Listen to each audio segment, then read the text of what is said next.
అందరికీ నమస్తే అండి. ఎవరైతే ఈ సయాటికా ప్రాబ్లంతో బాధపడుతున్నారో వాళ్ళకి ఈ యొక్క ఎక్సర్సైజ్ అనేది చాలా వరకు యూజ్ అవుతుంది. ఎవరైతే ఈ వీడియో చూస్తున్నారో స్టార్టింగ్ నుంచి ఎండింగ్ దాకా ఈ వీడియోని స్కిప్ చేయకుండా చూడండి. అప్పుడే నేను ఏదైతే చెప్పాలనుకుంటున్నానో అది మీకు కొంతవరకు అర్థమవుతుంది. ముందుగా ఏంటంటే,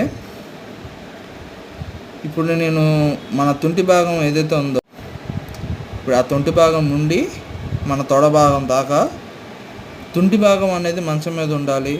ఈ తొడ భాగం అనేది బయటకు ఉండాలన్నమాట. చాలా వరకు బయటకు వచ్చేసి ఉండాలి. తుంటి భాగం మాత్రమే మంచం మీద ఉండాలి.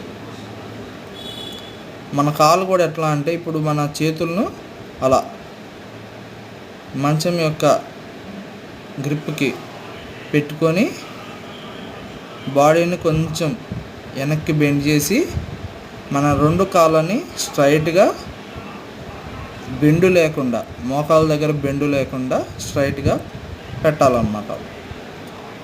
ఈ మూమెంట్లో ఉన్నప్పుడు ఒక 10 నంబర్లు లెక్క పెట్టుకుంటే చాలు. 1 నుంచి 10 నంబర్లు లెక్క పెట్టి చిన్నగా కాళ్ళని కిందకు దించుకుంటే సరిపోతుంది. ఈ ఎక్సర్సైజ్ వల్ల ఏంటంటే, మన ఈ తుంటి భాగము, తొడ భాగము ఏదైతే మొత్తం మన కాలు ఏదైతే భాగం ఉందో, ఈ భాగాల గజ్జల్లోనూ ఈ సైడ్స్లోనూ తుంటి భాగం దగ్గర ఉన్నటువంటి కొవ్వు కణాలు ఏవైతే ఉన్నాయో ఆ కొవ్వు కణాలు అనేవి కరిగి ఆ పిక్క జాయింట్ కూడా ఏంటంటే మనకి బలపడుతుంది అన్నమాట. అంటే ఆ మజిల్ అనేది మనకి స్ట్రాంగ్ అవుతుంది. ఆ కొవ్వుతనం ఏదైతే ఉందో ఆ కొవ్వుతనం కూడా మనకి కరుగుతుంది అన్నమాట. కరిగి లెగ్ మంచిగా స్ట్రాంగ్ అవుతుంది.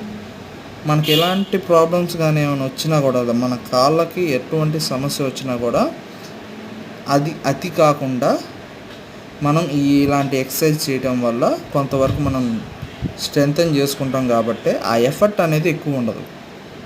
ఓకే, ఈ సయాటికా ప్రాబ్లం ఉన్న వాళ్ళకి అది చాలా వరకు యూజ్ అవుతుంది.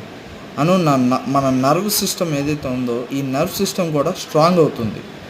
దానివల్ల ఏంటి, సర్క్యులేషన్ ఇంప్రూవ్మెంట్ అవుతుంది. మంచిగా కాళ్ళకు మంచి సర్క్యులేషన్ ఉంటుంది. మజిల్ స్ట్రాంగ్ అవుతుంది. బోన్ స్ట్రాంగ్నెస్ వస్తుంది. ఇలా కొన్ని అంశాల మీద మనకి ఒక మంచి పాజిటివ్నెస్ అనేది మనకి ఈ ఎక్సర్సైజ్ ద్వారా మనకి దొరుకుతుంది. ఈ వీడియో మీకు నచ్చినట్టయితే లైక్ చేయండి, షేర్ చేయండి. ఎవరైతే ఈ సమస్యతో సయాటికా ప్రాబ్లంతో బాధపడుతున్నారో వాళ్ళకి ఈ వీడియోని షేర్ చేయండి. Thank you.